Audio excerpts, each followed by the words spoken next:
bien vous asseoir. Et M. Leonardi n'écoute pas. Très bien.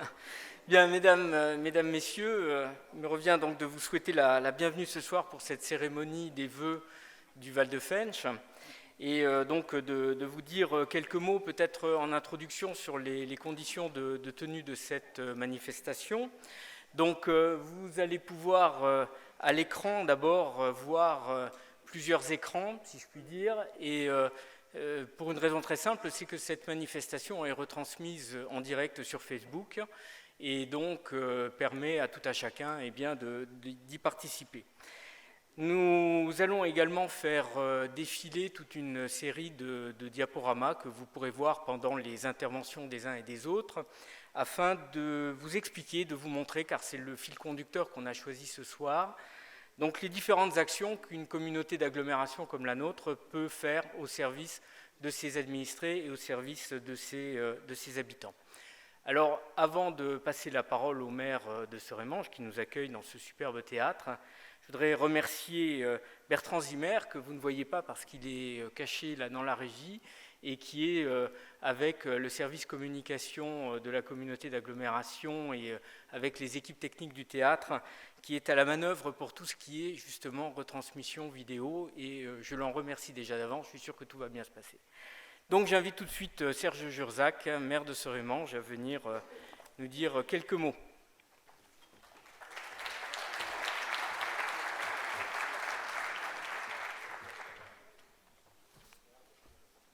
Je vérifie d'abord si je suis bien rasé. Là. Ça va? Bien, je crois que j'ai vu tout le monde. Hein. Monsieur le Président de la communauté d'agglomération du Val de Fensch, M. Liebgot, Monsieur le Président de la communauté d'agglomération de Porte-de-France, Thionville, M. Pierre Cuny. Je ne vais pas être aussi long que Denis Chitzir, hein, et puis je ne connais pas assez l'histoire de Serémange pour pouvoir en parler comme il en a parlé de Tressange. Et on n'a pas de mine en dessous, nous, on n'a rien, on a juste des sources. Mesdames, Messieurs les maires, Monsieur le commissaire du commissariat de Thionville, Monsieur le commandant du centre de secours, alors c'est le FAMEC, hein, je crois, hein, c'est le FAMEC.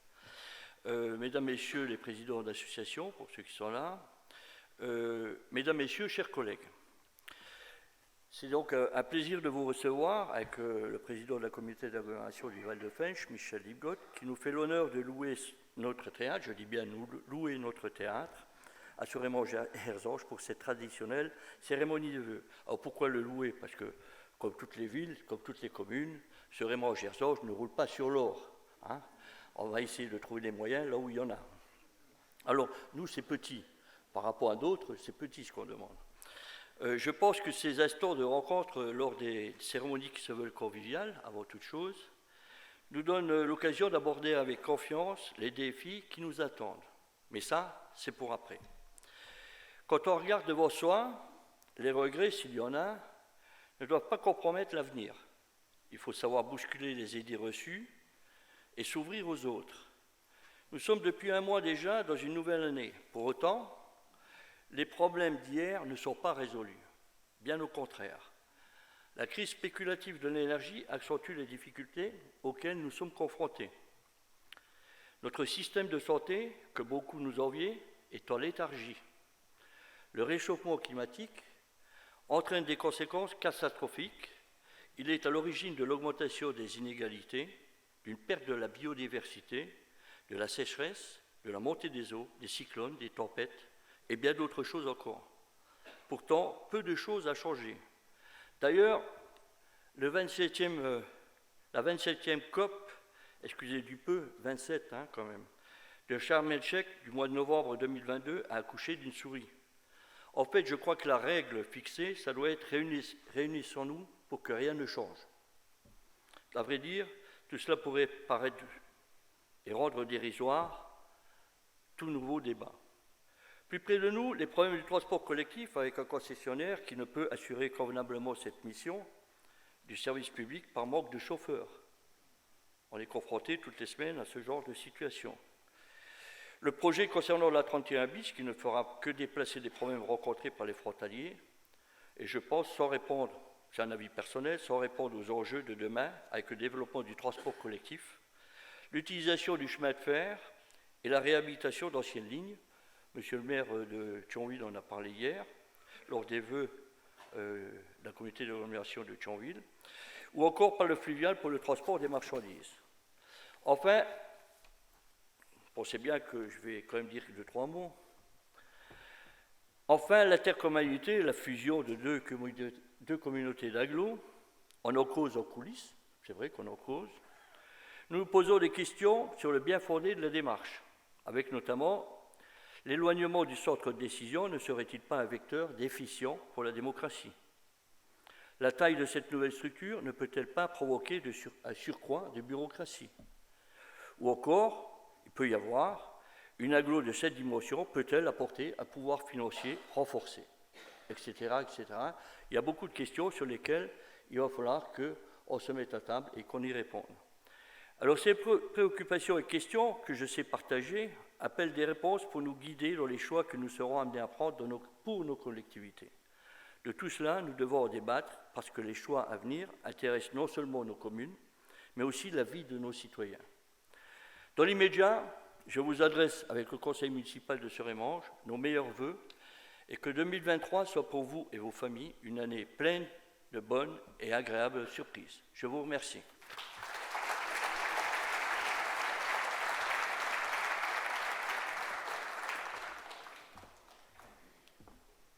Merci beaucoup pour ces quelques mots. Donc, je vous disais, avant de passer à la partie, on va dire, peut-être plus protocolaire de cette soirée, je vais vous parler tout à l'heure des actions que la communauté d'agglomération met en œuvre.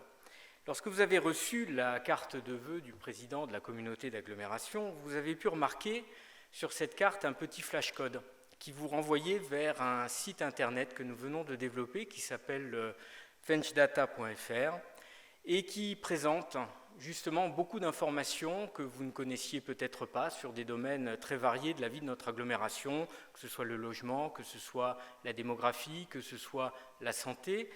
Et donc cette réalisation qui a été faite sous l'égide de Steve Tiercelin, donc le directeur des services informatiques de l'agglo, eh bien, nous avons réalisé une petite vidéo de présentation qu'on va vous diffuser tout de suite. Si la régie veut bien nous envoyer la vidéo, s'il vous plaît.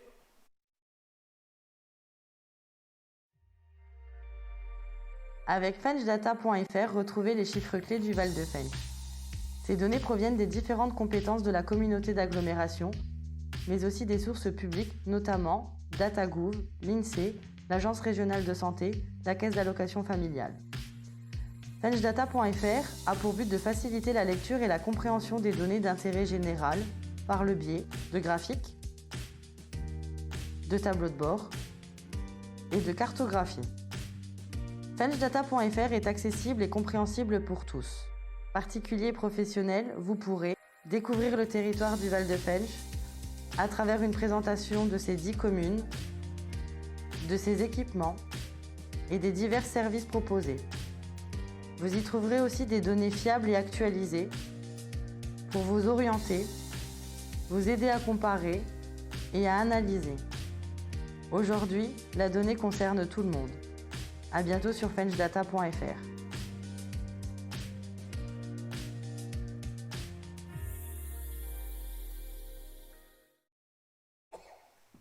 Voilà donc un petit outil plutôt bien foutu et assez convivial que je vous invite vraiment à visiter. Vous verrez que vous apprendrez plein de choses. Et je voudrais plus particulièrement d'ailleurs à cette occasion saluer celle qui a été la véritable cheville ouvrière de ce projet devenu aujourd'hui réalité. C'est Sarah Martinez. Et si je me permets de la citer, c'est parce que d'ici quelques jours, elle est appelée à de nouvelles aventures professionnelles en tout cas. Et cette petite vidéo est pour nous aussi une forme de remerciement pour son action avec ses collègues de la DSI, donc pour mettre en place ce petit site internet. Voilà ce que je souhaitais vous dire à ce propos, et je vous propose tout de suite donc de passer à la partie plus traditionnelle, on va dire, d'une cérémonie de vœux, et j'invite tout de suite Alain Steiner, président du Conseil de développement du Val de Fench, à venir sur scène donc, pour nous dire quelques mots.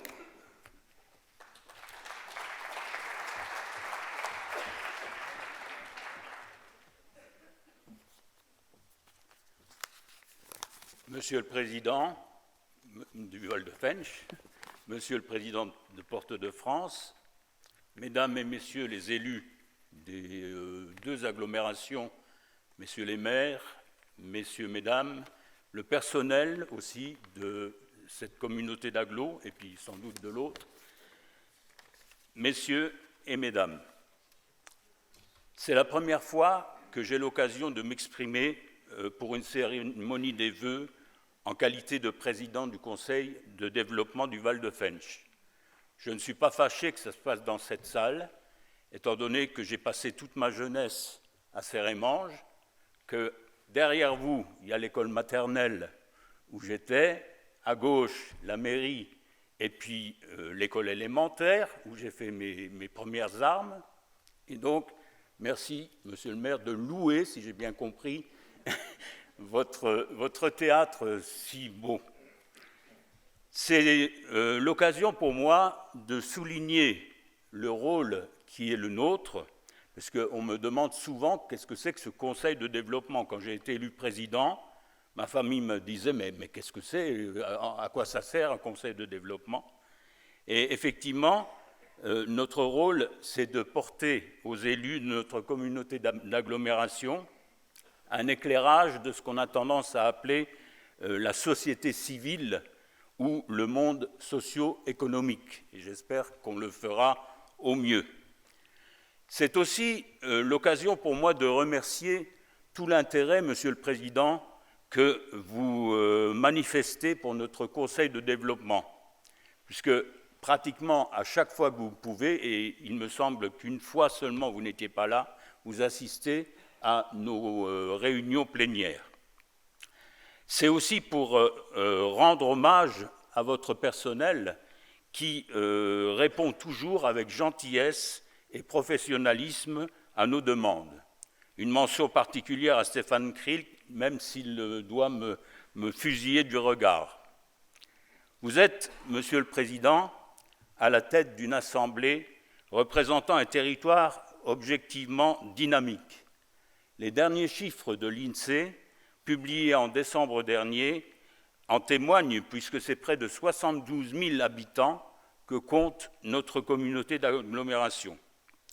Nous avons su retourner une situation démographique que certains voyaient se dégrader perpétuellement. Ce dynamisme et cette attractivité se trouvent aussi chez nos acteurs économiques. Notre territoire présente la singularité d'offrir une gamme très large d'entreprises, depuis la plus petite jusqu'à des groupes de taille mondiale qui ont investi dans leur entreprise et qui continuent de le faire, confirmant ainsi le caractère industriel de notre économie locale. Or, l'industrie, qu'il s'agisse de PME, de PMI ou de multinationales, reste, vous le savez, la base fondamentale de la création de richesses. Dynamisme aussi autour des activités associatives, culturelles, sportives de toute origine qui irriguent le Val de Fensch depuis le festival du film arabe de Famec au succès sportif du TEFOC, les concerts du Galar Plus de Nilvange et les visites insolites de l'U4 à Ucange. Je pourrais multiplier ces citations parce que dans chaque commune de notre belle vallée, il se passe énormément de choses. Pourtant, Monsieur le Président, si le dynamisme retrouvé du territoire nous remplit d'optimisme, nous savons aussi que ses habitants, vos administrés, sont loin de partager un enthousiasme délirant. Les inquiétudes, vous le savez, sont palpables. Une guerre aux portes de l'Europe, une inquiétude quant aux conséquences des activités humaines sur l'environnement, des inquiétudes sociales, un pouvoir d'achat qui se dégrade, quel avenir pour les retraites, nous avons manifesté tout à l'heure, des inquiétudes sur la vie quotidienne, empoisonnée par des dysfonctionnements de plus en plus insupportables. Les déplacements quotidiens, où le choix se fait entre les routes et autoroutes, bondées ou bouchées, les trains qui sont trop peu nombreux et bondés également, des bus qui sont défaillants.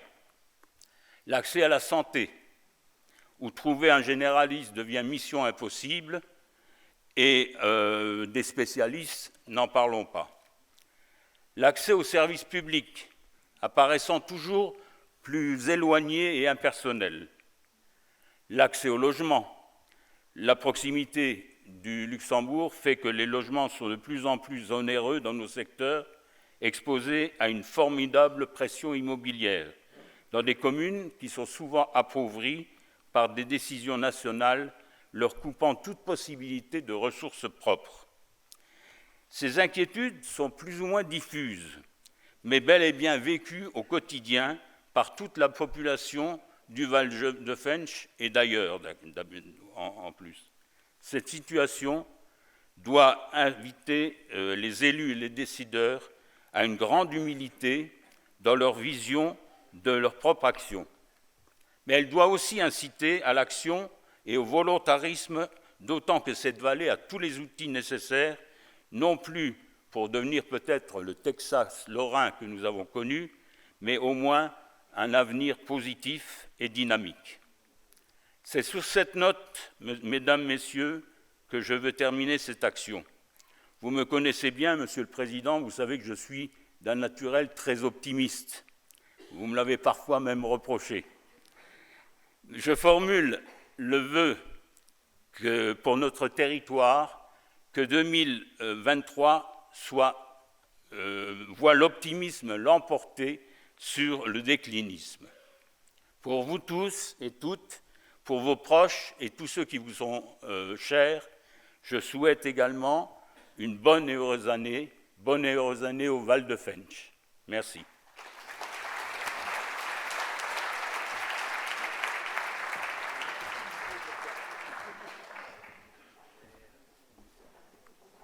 Merci, Monsieur le Président, d'avoir pu ainsi poser, j'allais dire, les cadres et le cadre du contexte général qui est celui du Val de Fensch.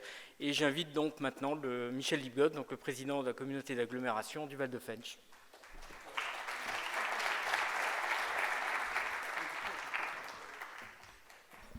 Bien, merci à Stéphane Krill qui anime cette soirée. Comme il vient de le dire, une intervention relativement courte. Alors je remercie évidemment le maire qui nous accueille au sein de ce magnifique théâtre. Pour une ville pauvre, il a su investir de façon intelligente, pertinente, mais nous continuerons de contribuer à l'enrichissement de sa commune en payant le loyer que nous devons.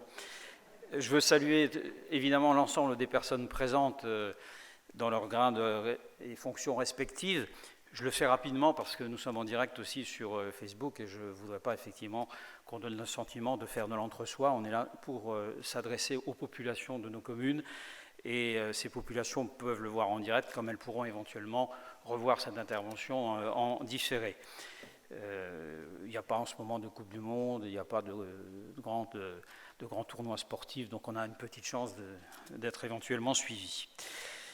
En introduction, j'ai d'abord envie de vous dire, à vous, les maires du Val de Fensch, toutes mes félicitations, puisque sur 10 maires, 9 ont été réélus, ce qui est plutôt une marque positive exprimée par les populations qui aujourd'hui habitent nos communes. Ce qui ne veut pas dire qu'il n'y a pas de changement, je le précise tout de suite.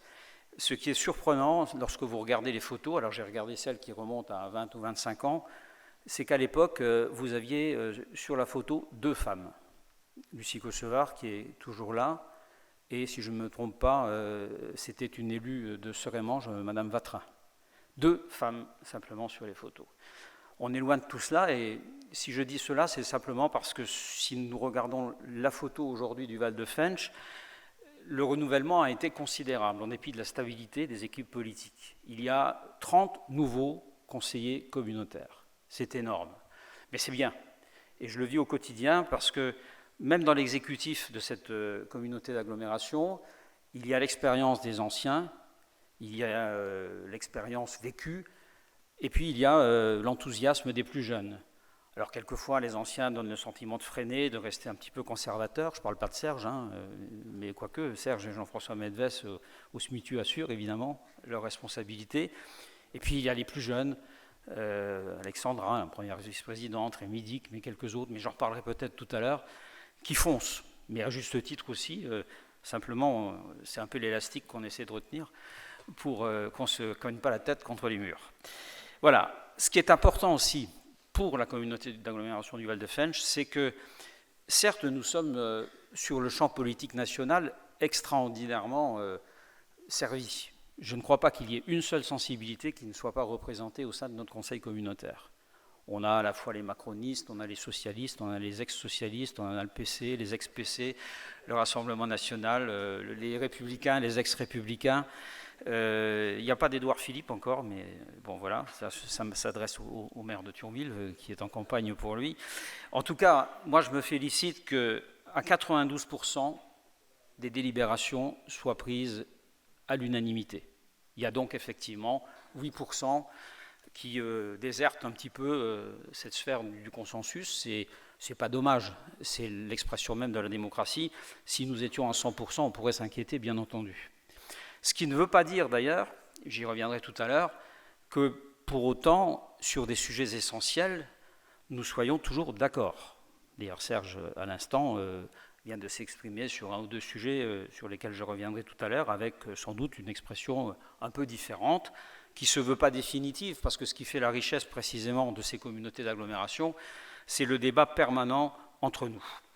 Mais je voudrais aujourd'hui, surtout en introduction, vous parler de ce que fait la communauté d'agglomération, comme d'ailleurs toutes les communautés d'agglomération ou de communes de France, qui sont souvent des actions peu connues et surtout mal reconnues. Comme vous, sans doute, je fais des petits déjeuners en mairie et j'accueille des fois des gens de la population. Et lorsque je leur demande à quoi sert la communauté d'agglomération, pour la plupart, ils ne savent pas. Pas même quelquefois, on me parle des ordures ménagères. Alors, d'abord, je voudrais dire que les finances aujourd'hui de la communauté, je les ai confiées à une femme, la fidèle première adjointe de FAMEC, qui est par ailleurs chargée donc, des finances à la communauté d'agglomération. Donc, je le dis, l'argent est bien utilisé, je le crois en tout cas. Elle me pose assez souvent des questions sur la pertinence de telle et telle dépense lorsqu'elle doit signer. C'est très contraignant d'être vice-président et adjointe des finances parce que vous passez votre temps à vérifier que effectivement, les dépenses sont justifiées et qu'il n'y a pas d'erreur. 40 millions à peu près chaque année de frais de fonctionnement et en moyenne 13, 14, 15 millions d'investissements sont des sommes assez considérables qu'on ne retrouve pas évidemment au jour le jour dans nos vies privées. Alors je voudrais vous parler de trois choses essentielles, trois grandes catégories d'actions que mène la communauté d'agglomération. Tout d'abord, l'aménagement et le développement économique, vous dire quelques mots de la solidarité parce que c'est important, on l'oublie quelquefois et je m'adresse ici aux associations qui sont présentes dans la salle, qui, nombreuses, contribuent au bien-vivre des gens, y compris des plus défavorisés.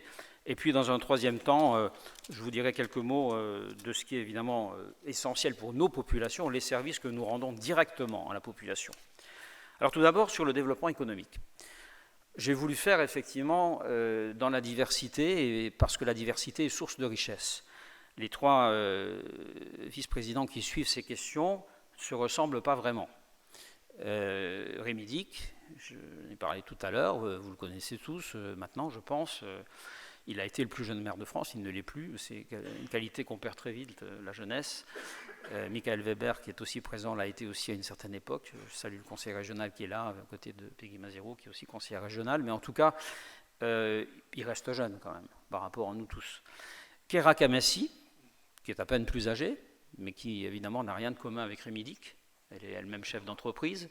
Elle a une expérience personnelle de mère de famille. Et Serge Jurzac, le militant communiste que personne ne conteste par la force de ses convictions, il nous impressionne quelquefois. Eh bien, les trois ensemble ont réussi finalement à travailler de façon intelligente, pertinente, et c'est peut-être ça aussi le miracle de la démocratie locale. On a en particulier mené à bien le projet du Digital Lab, faisant de notre territoire un territoire numérique extraordinaire aujourd'hui, avec cette participation des équipes d'ArcelorMittal.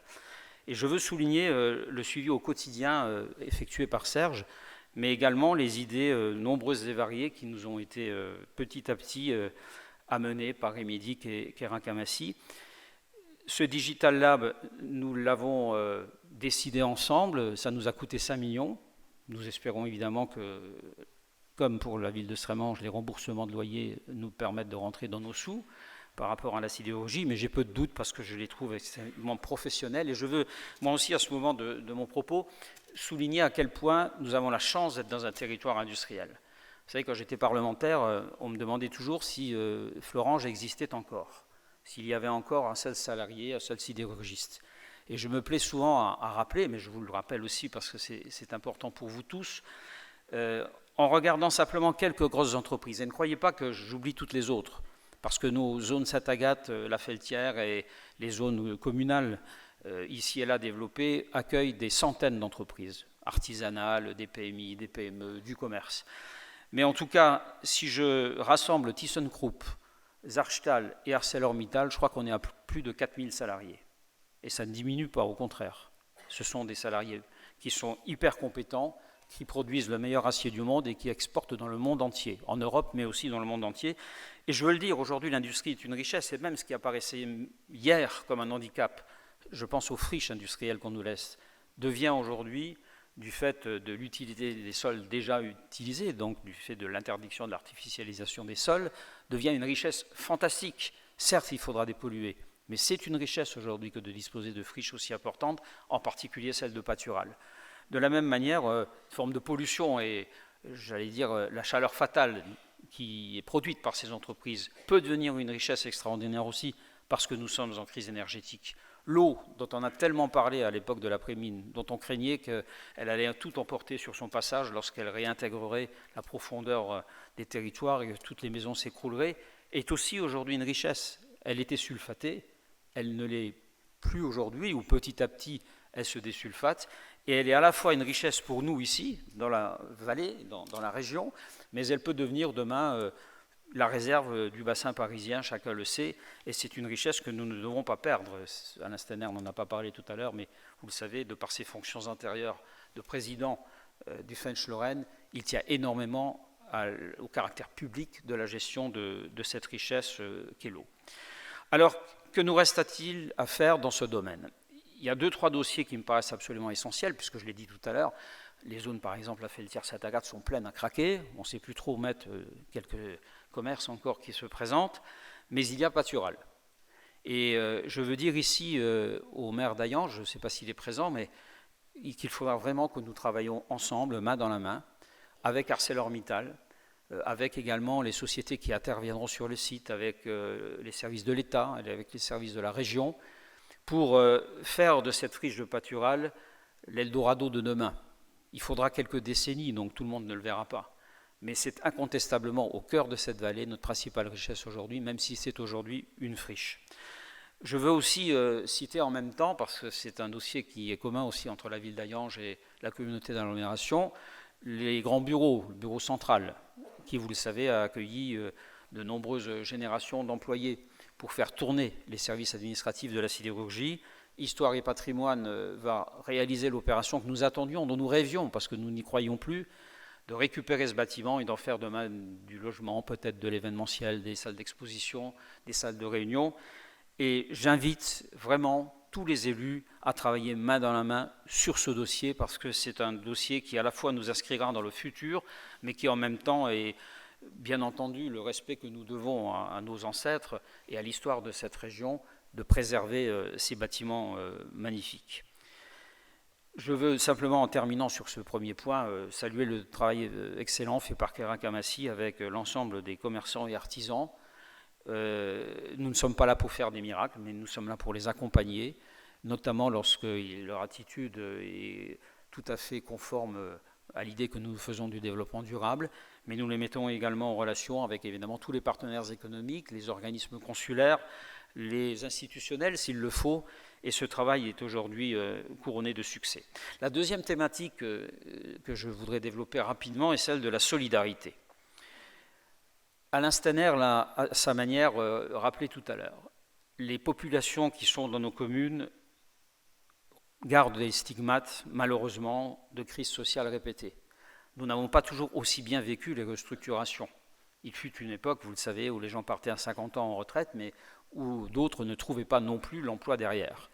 Et malheureusement, une part importante encore de nos populations, j'en ai dans ma propre commune, mais c'est vrai aussi à Fleuranges, à Hayange, et notamment dans toutes les grosses communes, vous avez des gens qui, fragiles, atteints par la précarité de façon malheureusement chronique, sont dans l'incapacité quasiment de reprendre un travail normal. D'autant qu'aujourd'hui, évidemment, chaque travail exige une formation particulièrement élevée. Et je pense à tout cela dans un contexte national qui est difficile. Alain Steiner l'a rappelé. L'inflation, en particulier, touche les plus défavorisés. Les gens qui auront emprunté seront très heureux de l'inflation, puisque ce qu'ils vont rembourser, ils le rembourseront de moins en moins. Et ceux qui souffrent, c'est ceux qui font leurs courses au quotidien et qui, malheureusement, ont de petits budgets. Les retraites sont aussi une source de questionnement. Et je ne veux pas revenir sur ce qui a été dit par mes prédécesseurs, mais il faut que nous soyons aux côtés de ces gens qui luttent et se battent de façon positive, hein, pas pour bloquer un système, mais parce qu'ils ont le sentiment, et c'est aussi mon sentiment, que la loi telle qu'elle est faite aujourd'hui, la loi Touraine, est largement suffisante. Vous savez, de toute façon, à terme, c'est 43 ans qu'impose la loi Touraine en termes d'années travaillées. Si vous travaillez à 20, 21, 22, 23 ans, vous y arrivez aux 64 ans. Et je ne comprends pas ceux qui s'obstinent à vouloir à tout prix changer cette date, alors que, vous le savez, pour en bénéficier à taux plein, il faut de toute façon attendre 67 ans déjà. Alors, n'en rajoutons pas. On n'a pas besoin de cela aujourd'hui.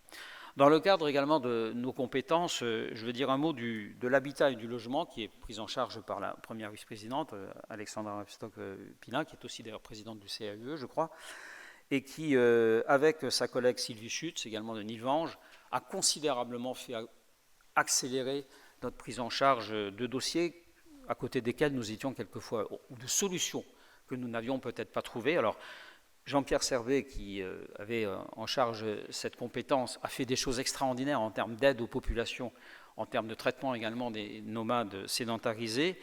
Mais nous avons mis en place, grâce à cette politique nouvelle, 2-3 outils dont nous sommes fiers, en particulier le permis de louer, pour chasser les marchands de sommeil de notre territoire.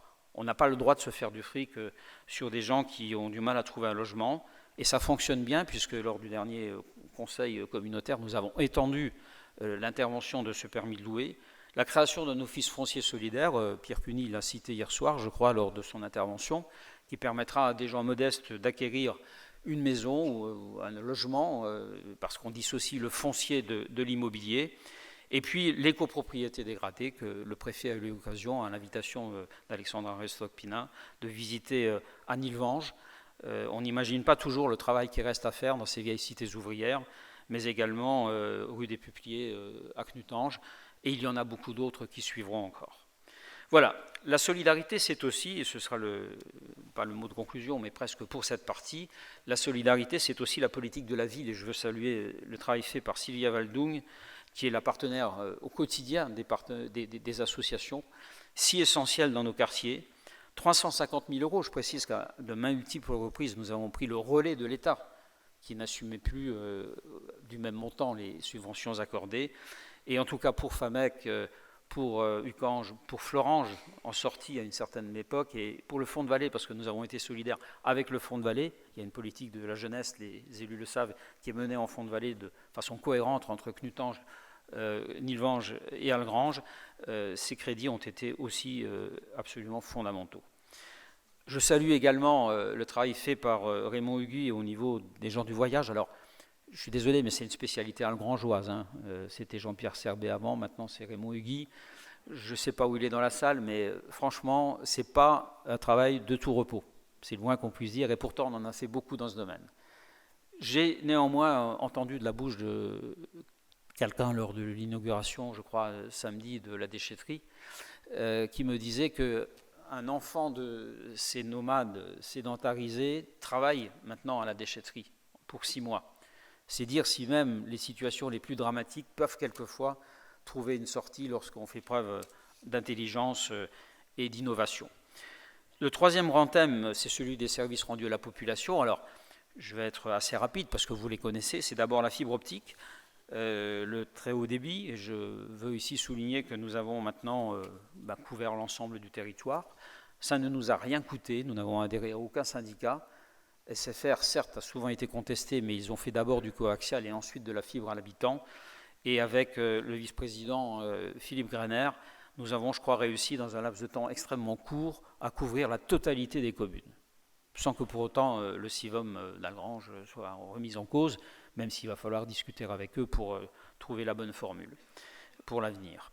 Je veux également souligner, et franchement ça c'est quelque chose qu'on oublie trop souvent, quelquefois même certains ont été ingrats à notre direction, et je pense en particulier à la principale ville de l'Agglo, en nous mettant en cause. Nous avons énormément investi dans les établissements pour jeunes enfants, énormément, presque 4 millions d'euros, avec la vice-présidente Carla Lambourg qui suit ces questions. Nous avons inauguré l'année dernière la 9e crèche, le 9e établissement, mais la 9e crèche à Algrange, et dans quelques semaines ou mois, semaines on peut presque dire aujourd'hui, nous inaugurerons l'équipement de Famec. Alors ce n'est pas vraiment de Famec puisqu'il est du côté du jardin des Triangles et il est entre Famec, Fleuranges et Serémange. Et nous sommes très fiers de pouvoir dire qu'aujourd'hui nous répondons au-delà même d'ailleurs de ces établissements, avec les assistantes maternelles que nous avons rencontrées il y a une semaine à peu près, à la demande de nos populations. Je n'oublie pas la culture non plus, parce qu'elle a longtemps été le phare, en quelque sorte, tout jeu de mots mis à part, puisque je pense évidemment aux fourneaux de la communauté d'agglomération, mais dans cette région où les populations se sont mélangées, où il y a un énorme brassage de cultures, nous sommes fiers de ce que nous faisons. Alors, il y a bien sûr des choses qui préexistaient, comme le musée des mines. Nous accompagnons, mais il y a des gens extraordinaires qui ont pris en charge, dans un cadre associatif, ces réalisations. Mais je veux rappeler que, bah oui, l'UCAT, ça reste aussi un outil culturel pour nous, que le Gueulard, on lui accorde chaque année à peu près 400 000 euros, que ça fonctionne bien. Je veux là saluer le travail fait par Daniel Druiti, qui est conseiller délégué à ces questions. Je veux aussi saluer mon adjoint Alessandro Berandi, qui est président du Gueulard. Et puis, Alain Stener l'a dit tout à l'heure, il y a le Festival du film arabe, il y a aussi Algrange Music Live. Enfin voilà, nous sommes présents comme il le faut pour faire en sorte que nos populations, à côté de l'action des communes, qui évidemment sont encore en première ligne sur la culture, nous voulons prendre notre part du travail. Le sport est évidemment, alors à la fois parce que c'est une de mes passions, mais aussi parce que c'est sans doute un vecteur de communication essentiel, un vecteur de socialisation aussi pour beaucoup de jeunes de nos vallées. Je veux ici souligner les résultats extraordinaires du TEFOC. Alors, j'ai pas vu, j'en suis pas tout à fait sûr qu'Alexandre Zone-Burger soit là ce soir, mais comme il les aime tellement, ne prenez pas ça avec ironie, mais en tout cas, je veux ici insister sur le fait que ils passent leur temps à gagner leur match ces derniers temps, même ce week-end à l'arrache, mais en tout cas ils ont gagné. Ils sont 4e sur le plan national, c'est la Ligue 1 du volleyball féminin. Alors certes, pour la plupart elles sont américaines et viennent des pays de l'Est, mais pour autant c'est un club magnifique et qui porte haut les couleurs de Terville-Florange et de nos 2 communautés d'agglomération.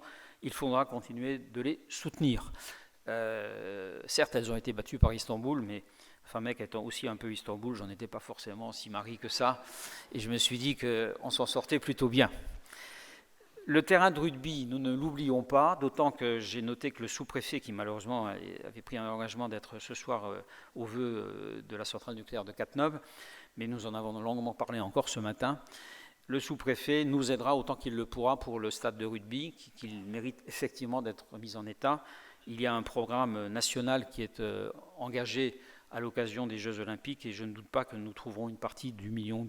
Marilène, la directrice générale des services, s'inquiète un peu, parce qu'il y a des chiffres qui s'alignent, mais qu'elle ne s'inquiète pas, nous trouverons, je crois, chez le sous-préfet, qui a été ou première ligne ou deuxième ligne, je ne sais pas, de rugby, nous trouverons un fervent supporter, et je l'espère, un fervent financeur. Voilà donc pour les services que nous rendons à la population. Il y a des sujets qui sont un peu plus compliqués, la santé par exemple.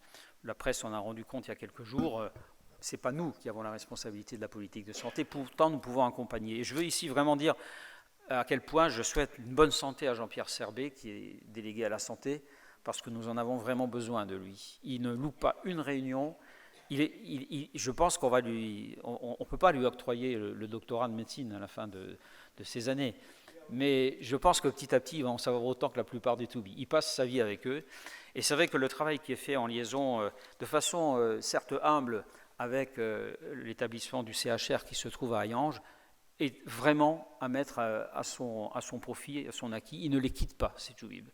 Et je peux dire cela à la fois pour le projet d'Hayange, mais également pour le projet de FAMEC, puisque la Feltière aujourd'hui est un immeuble plein d'activités médicales, il ne manque plus rien. On a gardé effectivement les radiologues, les dentistes, la médecine du travail, il y a un kiné, enfin, etc.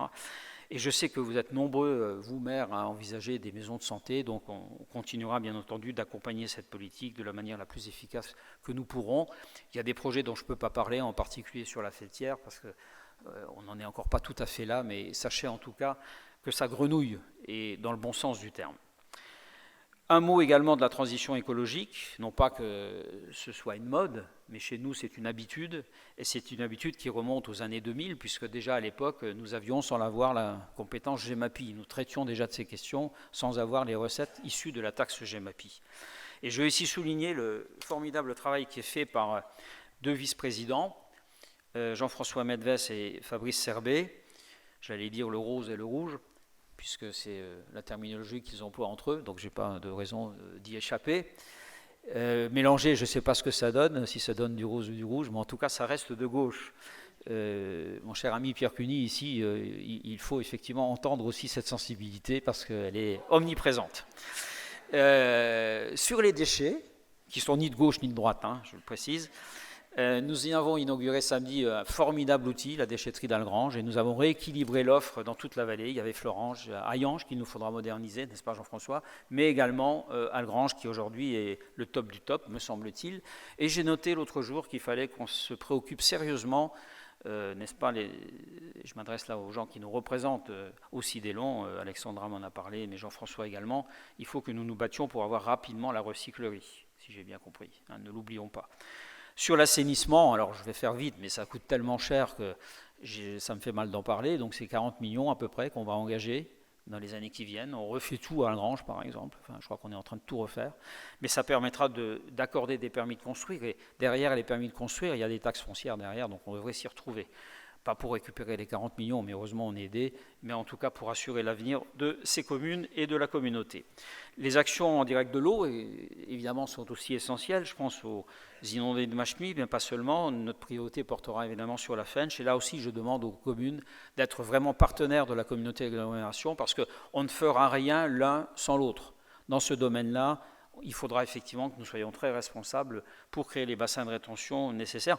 On n'a plus de catastrophes dans cette région, hein. Moi, je me souviens, enfin, en tout cas, j'avais quitté la région à l'époque, mais c'était vrai dans la vallée de l'Orne où Moyeuvre était inondée. Ucange l'a été également, mais on avait de l'eau un peu partout. Depuis quelques années, on maîtrise le sujet. Je crois qu'il faut vraiment s'en féliciter et se féliciter du travail qui a été fait par les fonctionnaires. Voilà, la mobilité, je n'y reviens pas, certains l'ont évoqué tout à l'heure, on sera tous dans la même barque pour arriver vers le BHNS. Je vais terminer sur 3 sujets qui sont effectivement peut-être plus distinctifs, qui amènent des débats entre nous, mais ce sont des débats, de mon point de vue, utiles et nécessaires. Tout d'abord, la 31 bis. Alors, moi, j'ai une vision assez simple de la 31 bis, peut-être parce que je la vois de FAMEC ou que j'en ai encore le souvenir en tant que parlementaire. La 31 bis, c'est rien d'autre que la VR52 qui a déjà permis de relier le site d'Auchan à la vallée de la Fench et de faire donc un cercle entre la 30, la 4 et il reste maintenant effectivement la 31. Et la partie qui nous manque, c'est effectivement la 31. C'est la partie qui relierait ce nœud autoroutier autour de la Feltière directement vers le site du bois de l'Étoile. C'est pas si compliqué en réalité. C'est le plus rapide, c'est le plus court. Mais c'est vrai que pendant un certain temps, et là je salue le travail qu'on a fait en commun avec Pierre Cuny et Rémi Dick, nous n'avions pas obtenu de tunnel. Et même si je me suis battu à l'époque, et ça n'a pas été facile, croyez-moi, sur le plan national pour que nous soyons retenus, parce qu'il y avait pour 250 milliards de projets à peu près, il fallait choisir. Bien, nous avons été retenus, mais nous n'avions pas été retenus avec un tunnel. Or aujourd'hui, il y a un tunnel de 2,2 km qui est prévu, notamment dans l'hypothèse où nous réaliserions le F4 tunnel profond. Choix que nous assumons, je crois, aujourd'hui, tous les 3, mais bien au-delà de nous 3, d'autres élus dans la salle. Alors évidemment, ne croyez pas que je suis pour le tout autoroute, mais bon, quand vous allez dans le sud de la France, vous prenez l'autoroute, vous ne prenez pas systématiquement l'avion ou le train. D'ailleurs, le train, pour aller dans le sud de la France, n'est pas forcément très conseillé. Il faut passer quasiment par Paris encore. Et aujourd'hui, pour aller effectivement vers un travail au Luxembourg, il y a certes le train, mais ceux qui le pratiquent ces derniers jours doivent se rendre compte à quel point il est même des fois difficile de rentrer même dans le wagon. Et les estimations qui aujourd'hui nous sont annoncées nous permettent de passer de 9 000 à 22 000, tout le monde le dit. On ne peut pas aller au-delà. Il faudra peut-être un jour construire effectivement un autre réseau, mais ça ne se fera pas évidemment dans les 10 ans qui viennent. Donc moi je pense qu'il n'y a pas d'exclusive, il faut que nous mettions en œuvre toutes les initiatives qui peuvent paraître pertinentes aux yeux des techniciens, et je crois que de ce point de vue, la 31 bis l'est, même si ce n'est pas la solution définitive. Je veux également dire un mot du pôle métropolitain frontalier que j'ai eu le plaisir de présider avant que Pierre ne prenne le relais. Il est en train de le booster à travers notamment des relations avec Esch-sur-Alzette. Je rappelle simplement que nous sommes concernés, nous, par un car à haut niveau de service qui pourrait relier Thionville à Esch-sur-Alzette en passant par la Fensch. Et c'est évidemment pour nous essentiel. Il n'y a pas que des gens qui vont à Luxembourg, il y a des gens qui vont aussi du côté d'Esch-Belval. Enfin, dernier sujet qui n'est pas le moins important, puisque le maire de la commune de Srémange l'a abordé, celui de la fusion. Je ne suis pas si éloigné de ce qu'il a dit en réalité. Je me pose aussi un certain nombre de questions, comme tout le monde se pose des questions. D'ailleurs, la communauté de communes, au départ du Val de Fensch, n'était pas communauté d'agglomération. Elle l'est devenue quand Hayange a eu 15 000 habitants. La communauté, d'ailleurs, de communes du début n'intégrait pas toutes les communes. Il y a des communes du fond de vallée qui n'en faisaient pas partie. Rappelons-nous cette époque. Petit à petit, les choses se sont construites. Donc on ne va pas se précipiter. Je crois qu'en 2019, j'avais déjà annoncé, c'était aussi à Srémange, me semble-t-il, ou peut-être à Neufchef, que je n'étais pas contre les fiançailles de la vallée de la Fensch avec Thionville, parce qu'il y a une logique à ce que nous rejoignions le comportement de nos concitoyens qui font déjà ce va-et-vient permanent entre nos deux communautés pour consommer, pour travailler, pour rencontrer des amis, leurs familles. Et je crois qu'il faut que nous soyons à la hauteur de leur vécu. Mais pour autant, bien sûr qu'on va établir un pacte financier qui fera que personne, au moment où se créera la communauté nouvelle, si elle se crée, ne perdra quoi que ce soit, en particulier au niveau des communes. Ce ne serait pas acceptable. Moi, le premier, je n'ai pas envie de perdre, je l'ai déjà dit, le FPIC, qui est un organisme de péréquation nationale qui apporte 300 000 € aujourd'hui à Famec. Mais ce sera la même chose pour toutes les communes, qu'elles soient à Port-de-France ou qu'elles soient d'ailleurs du côté du Val de Fensch. Et puis oui, bien sûr, il faudra, et là nous aurons à faire preuve évidemment de force de conviction, nous qui sommes convaincus que c'est peut-être une étape nouvelle et extraordinaire à vivre dans les années qui viennent entre Nancy, Metz et le Luxembourg. Créer cette magnifique agglomération, il faudra que nous obtenions dans les conseils municipaux une majorité. Il faudra également que dans chaque communauté, il y ait aussi une majorité qui s'exprime. Et en particulier dans cette vallée, je ne voudrais pas que nous soyons à la traîne. Et donc, je nous invite à être un petit peu courageux, à être volontariste, à être optimiste. Il y a peut-être des outils nouveaux à créer et cette communauté est éventuellement, parmi d'autres actions à mener, une des principales réalisations qui pourraient être mises à notre crédit dans quelques années. Voilà, puisque nous sommes en direct, je salue évidemment tous ceux qui éventuellement nous regardent. Ils vous ont peut-être vu quelquefois, parce que je pense qu'on a dû peut-être montrer la salle de temps à autre, non non, pas vraiment, voilà. Vous savez que si vous avez fait des grimaces, on vous a vu. Donc voilà, en tout cas, mon intervention est terminée. J'espère en tout cas ne pas vous avoir trop ennuyé. Je dois dire à quel point j'apprécie effectivement ce théâtre pour l'avoir fréquenté également quand j'étais gamin. Alain Stenner n'a pas ce monopole, mais moi c'est comme ma grand-mère qui habitait ici. J'habitais Famec déjà, et en tout cas c'est un bien bel outil et j'aurais évidemment aucune difficulté à faire le chèque pour aider la commune de Srémange, comme nous continuerons d'aider les communes de la vallée de la Fensch à travers l'action de la communauté d'agglomération. Bonne année à toutes et à tous, bonne année à tous les Fenchois et à l'année prochaine.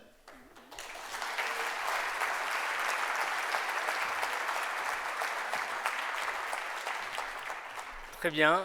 Eh bien, écoutez, nous voilà arrivés au terme de cette soirée. Je vous remercie d'abord de votre attention. Je renouvelle mes remerciements aux équipes techniques du théâtre de Cérémange, à Jérôme, Mathéo. Je renouvelle aussi mes remerciements aux services techniques du Val de Fensch qui ont aidé aussi à la mise en place de cette salle. Et de l'autre salle à laquelle je vais vous inviter à vous rendre, où vous attend un verre de l'amitié, donc qui est offert par le Val de Fensch. Et donc, il faut sortir par contre de cette salle, puisque ça se passe dans les grands salons de l'hôtel de ville, que nous louons également, monsieur le maire. Donc, les grands salons de l'hôtel de ville qui se trouvent derrière le bâtiment. Donc, il faudra que vous sortiez du théâtre et vous verrez, il y a un fléchage qui vous indiquera pour être sûr que vous ne perdiez pas dans Cérémange. Mais il suffira de suivre la foule et vous y arriverez sans aucun problème. Merci encore de votre attention et bonne fin de soirée.